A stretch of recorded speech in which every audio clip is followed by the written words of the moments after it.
To start, fill your Hydropod reservoir up with water to the same level as the sprayers. Place the sponge clone collar discs into the top plate of your Hydropod. These clone collars are specially designed to gently hold your cuttings in place whilst your cuttings' roots develop. You can also choose to use your clone collars with mesh pots, which makes it easier to handle your cuttings. Multicoloured mesh pots are also available as an add-on with the Hydropod to help you to easily identify your cuttings. Simply place your sponge discs into your pots and insert them into the Hydropod's top plate.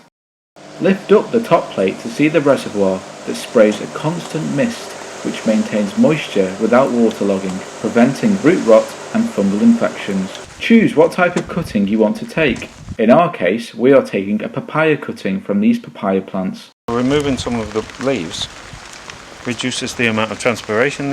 Put this in the clone collar. Like this.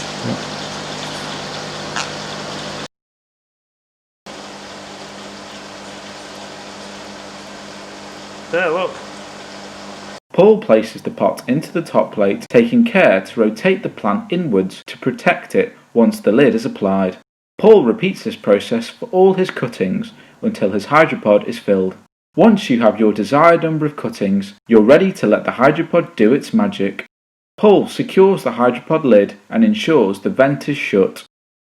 The vented lid provides excellent humidity control and retains warmth and moisture, preventing drying out. To find out more about the Hydropod, go to greenhousesensation.co.uk and don't forget to like and share this video.